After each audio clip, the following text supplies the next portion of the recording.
नमस्कार। इस समय हम बड़हलगंज में मौजूद हैं और मानव शिक्षा सेवा संस्थान के आप डायरेक्टर आलोक गुप्ता जी हमारे बीच में हैं और बहुत बहुत स्वागत है सर आपका। आज हमारे बीच में आलोक जी हैं और बड़हलगंज से जिला पंचायत सदस्य भी हैं। और आप ये बताइए कि हमारे दर्शकों को कि आपने जो समाज सेवा के लिए जो बीड़ा उठाया है ये किस प्रकार से आप ये निर्देशित करते हैं, किस प्रकार से संचालित करते हैं?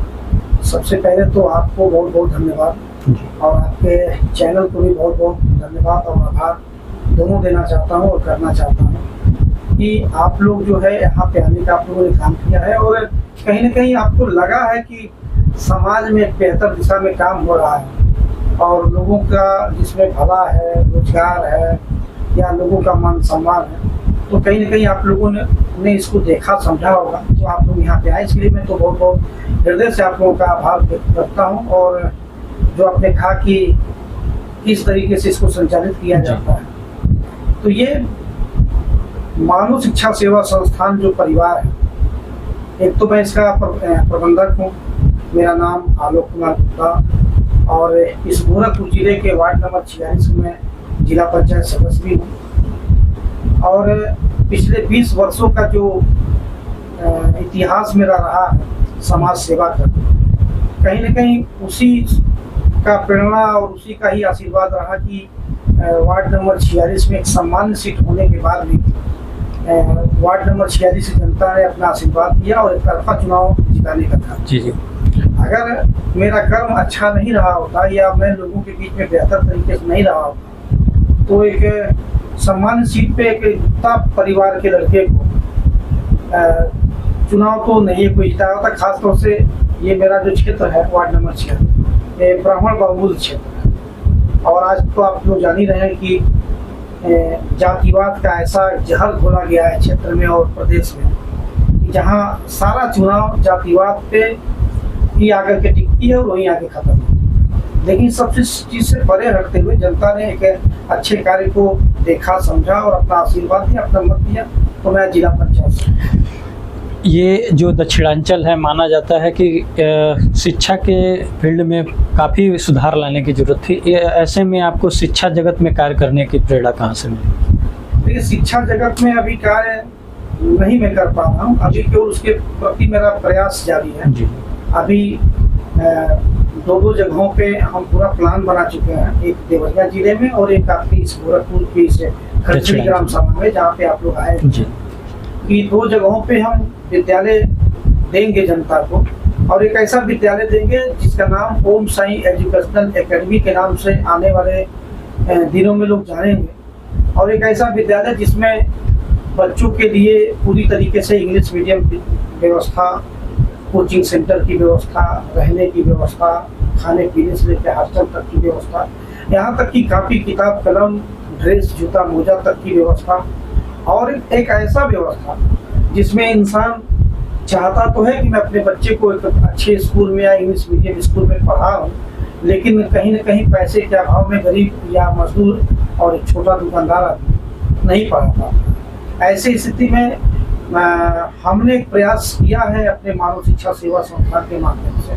और एक ऐसा प्रयास है जिसमें अगर इंसान एक दिन का 3 रुपया बचत कर सकता हो, एक दिन का 3 रुपये का सहयोग अगर दे सकता हो मानव शिक्षा सेवा संस्थान से जुड़ करके, तो वो उसका बच्चा, मुझे लगता है कि वो इंग्लिश मीडियम में पढ़ेगा ही नहीं बल्कि उसके परिवार के सारे बच्चे उस व्यवस्था में पढ़ सकेंगे और जिससे हमारा समाज, हमारा क्षेत्र, हमारा प्रदेश और हमारा देश एक शिक्षा के लाइन में बेहतर हो पाएंगे और वो आने वाले समय में अपने परिवार से लेकर के, अपने समाज से लेकर अपने देश के लोगों का सेवा कर पाएंगे। अगर इंसान शिक्षित है तो कुछ भी कर सकता है, नहीं है तो नहीं कर सकता। अभी हमने देखा सोशल मीडिया आपका हैंडल में चेक कर रहा था कि जिसमें आपने कन्याओं का विवाह भी, बहुत सारी कन्याओं का विवाह कराया। ये आखिर ये प्रेरणा कैसे आपके मन में उत्पन्न हुई कि कन्याओं का, जो निर्धन कन्याएं हैं जिनका लोग नहीं सहयोग करते हैं, हालांकि शासन स्तर से भी बहुत सारे कार्य किए जा रहे हैं, लेकिन एक जन सहयोग की भावना से आप कर रहे हैं, ये कैसे बीड़ा उठा? योगी जी और मोदी जी के नेतृत्व में जो देश और प्रदेश में जो सरकार चल रही है, तो उनके द्वारा और ये शासन के द्वारा जो भी कार्य किए जाते हैं, खासतौर से विवाह को लेकर, तो ये सीख मुझे कहीं न कहीं वहीं से मिली। लेकिन मैं देखता हूँ कि अक्सर सही जगह पे सही चीज़ नहीं हो पाती है, या कितने लोगों का विवाह वहाँ हो सकता है। बहुत सारे ऐसे परिवार होते हैं जो बीच बीच में आके मुझसे कहते थे कि सर किसी को ये जुगाड़ लग जाता ताकि मेरी बिटिया की शादी हो जाए। शायद हो सकता है कि मेरा वहाँ व्यवस्था ना हो, तो मैंने एक प्लान बनाया कि चलिए मैं भी तो एक समाज से जुड़ा हुआ ही काम करता हूँ। सामाजिक संगठन हमारी मानव शिक्षा सेवा संस्थान, जिसमें हम हर परिवार को जोड़ते हैं, 3-3 रुपए का सहयोग देते हैं। तो जब लेते हैं तो कहीं ना कहीं उनके द्वारा ही मेरा भी इनकम होता है। तो मैंने सोचा कि एक ऐसी व्यवस्था बने जो हमसे इनकम करते हैं, हम उनको इसके लिए प्रेरित करें कि हम समाज में कुछ ऐसा काम करें जिससे समाज के लोगों का भला हो सके, और जिसका भला हम करेंगे तो निश्चित रूप से वहां से हम अपनी भलाई का रास्ता खोज सकेंगे। और आज मैं कह सकता हूं कि हजारों की संख्या में जो परिवार मेरे संगठन के साथ जुड़ा हुआ है, मानव शिक्षा सेवा संस्थान से जुड़ा हुआ है, वो जो भी बिजनेस करते हैं, यहाँ से जो भी सामान उनको उपलब्ध होती है, वो गांव-गांव जो बेचने का काम करते हैं, इसको सेलिंग करने का काम करते हैं, वो प्यार से जो इनकम करते हैं ना, जो भी हमारे मेंबर हैं, वो सारे लोग हर महीना 21 रुपया मुझे ला के देते हैं। तो ये जब लोगों का सहयोग आना चालू हुआ, एक अच्छा और सही नियत बना मेरे दिल में, तो जब और उसके बाद खुद मेरी भी अपनी इनकम है, ये सब मिला करके मैंने कहा कि अगर हम इसको बढ़ चढ़ करके हिस्सा लें, एक समाज में एक बिजनेसमैन बिजनेस करता है, पैसा कमाता है, अपने लिए घर बनवाता है, बच्चों को, अपने परिवार को देखता है, बाकी मुझे लगता है कि समाज में कुछ लोगों को छोड़ दिया जाए तो बाकी कोई लोग भी समाज के बारे में सोचते नहीं, कुछ लोगों को छोड़ दिया जाए। तो ऐसी स्थिति में हमारे संगठन मानव शिक्षा सेवा संस्थान के सारे मेंबर और मैं खुद, हम लोगों ने सोचा कि जब समाज से ही हमको तो पैसा मिलना है, समाज में ही तो हम अपना सामान बेच करके तो पैसा कमा सकते हैं, तो क्यों ना समाज के लिए कुछ किया जाए। तो इसलिए हमने हर महीना 21 लड़कियों का शादी का प्लान बनाया, और पिछले साल फरवरी में मैंने जो शादी कराई थी, उसमें फरवरी के बाद फिर इस बार जनवरी में करवाया, फरवरी में करवाया, मार्च में करवाया, अप्रैल में करवाया, मई में नहीं करवा पाया। मई में इसलिए नहीं करवा पाया क्योंकि उस समय लगन अधिक थी और बहुत सारे मेरे परिवार में शादी विवाह मेरे नाते में पड़ा हुआ था। तो उस शादी को हमने कैंसिल करके इस जून के महीने में 30 तारीख को हमने शादी का डेट रखा है, 30 जून। तो 21 शादी मई वाला और 21 शादी जून वाला, दोनों मिला के हो गए 42 शादी। और गजपुर में जो हमने शादी कराया था अपने संगठन के माध्यम से, उसमें 21 लड़कियों की शादी मैंने करवाया था, लेकिन दुर्भाग्य था कि 2 जोड़े ऐसे थे जिनको मैंने उस शादी से बाहर कर दिया। इसलिए किया था कि क्योंकि बताना उचित नहीं है, भाई किसी का मान सम्मान होता है, अगला को मान सम्मान का ख्याल नहीं है, तो मुझे अपना तो मान सम्मान का ख्याल रखना ही चाहिए। तो ऐसी स्थिति में मैंने 2 जोड़ों को बाहर किया, और 2 जोड़ों की जगह पे वो 2 जोड़े का जगह आज भी खाली था। तो हमने इस बार 2 जोड़ा, वो 21 जोड़ा मई का, 21 जोड़ा जून, अब सब मिलाकर के 44 जोड़े होते हैं। अब तक इस बार जून में 30 तारीख को हम 44 लड़कियों की शादी करा दी। अब तक कुल कितनी कन्याओं का विवाह आप करा चुके हैं? उस तरीके से देखा जाए तो पिछले 20 वर्षों से किसी महीने में 2, किसी महीने में 4, किसी महीने में 5 शादी हम कराते रहे हैं, लेकिन उसका कोई रिकॉर्ड मेरे पास नहीं रहा। क्योंकि अब 1-2 शादी अगर हमने साल भर में या हर महीने में 2 महीने करा दिया, क्या उसका रिकॉर्ड रखना है। लेकिन ये है कि पिछले साल जो हमने फरवरी में करवाया, तो फरवरी में, उसके बाद जनवरी, फरवरी, मार्च, अप्रैल, मई, जून, तो लगभग 7 बार शादी अब तक इस हिसाब से अगर देखा जाए तो 7 बार ये शादी संपन्न हम कराने जा रहे हैं। और 7 बार में 21 से 21 को कर लीजिए, यानी कि लगभग 150, और उसके पहले तो बहुत हुआ है, उसका कोई रिकॉर्ड नहीं। अभी हमने कुछ दिन पहले आपके सोशल मीडिया पे पढ़ा था कि आप कोई महोत्सव करा रहे थे, ये महोत्सव क्या है? ये वही तो महोत्सव है जी। इसको हम गरीब महोत्सव का नाम देते हैं। जो हम 21 लड़कियों की जो शादी विवाह हम कराते हैं, इसको गरीब महोत्सव का ही हम नाम देते हैं। कुछ लोगों ने कहा गरीब महोत्सव का नाम ये जो आपने रखा है ठीक नहीं है। मैंने कहा क्यों नहीं ठीक है, गोरखपुर में गोरखपुर महोत्सव हो सकता है जी। एक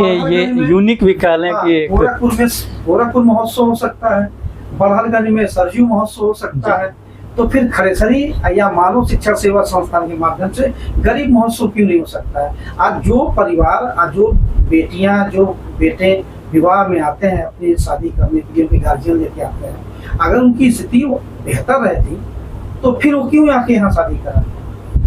तो इसलिए वो गरीबों का महोत्सव है, तो हमने उसका नाम गरीब महोत्सव। कितना लोगों का सपोर्ट मिल रहा है आपको, कितना सहयोग मिल रहा है? हजारों लोगों का सपोर्ट जी, हर महीने है। हजारों क्या, मैं अगर आप कहें कि लाखों, तो मैं उसमें भी ना नहीं कह सकता हूँ कि लाखों लोगों का सहयोग है। कोई धन से सहयोग करता है, कोई बल से सहयोग करता है, कोई दिमाग से सहयोग करता है, कुछ लोग क्या बोलते हैं उसको कि दुष्प्रचार करके सहयोग करते हैं, कुछ लोग जो है गलत अफवाहें फैला के सहयोग करते हैं। तो सहयोग तो लाखों लोगों का है। मैं ऐसे सभी लोगों का धन्यवाद देना चाहता हूँ। अब अंतिम बात पे रखते हुए कि आप लोगों को क्या संदेश देना चाहेंगे अपने इस हमारे मीडिया के माध्यम से? लोगों को संदेश यही देना चाहूँगा कि जो मानव शिक्षा सेवा संस्थान जो कदम उठाई है, एक तो आप उसमें सहयोग करें। कुछ लोगों की बात छोड़ दिया जाए तो बाकी सारे लोगों का सहयोग मिलता ही है। फिर भी मैं उम्मीद करूंगा कि लोगों का सहयोग मिलता रहे, इसी तरीके से आशीर्वाद मिलता रहे। खासतौर से युवाओं को कहना चाहूँगा कि नशे से दूर हो, नशे से मुक्त हो। नशे से आप मुक्त होंगे तो बहुत सारा पैसा आपका बचेगा, और एक सामाजिक जो बुराइयां है नशा करने वालों को लेकर के, उससे आप दूर होंगे। और जब कभी भी आप रोड पे चलें, चाहे वो बाइक हो, चाहे वो 4 व्हीलर हो, तो आप हेलमेट या सीट बेल्ट लगाना ना भूलें, उसको जरूर लगा करके चलें। पैर में जूते का भी इस्तेमाल करें, और साथ में कि नेक बने, एक बने और सहयोग करें, क्योंकि अंत में विजेता वही होता है जिसके साथ सत्य में वो जयते हो। तो मैं यही कहूँगा कि सत्य के साथ चलिए और सच्चाई के रास्ते पर चलिए। जी, बहुत बहुत धन्यवाद। एमपी न्यूज़ से बात करने के लिए बहुत बहुत धन्यवाद।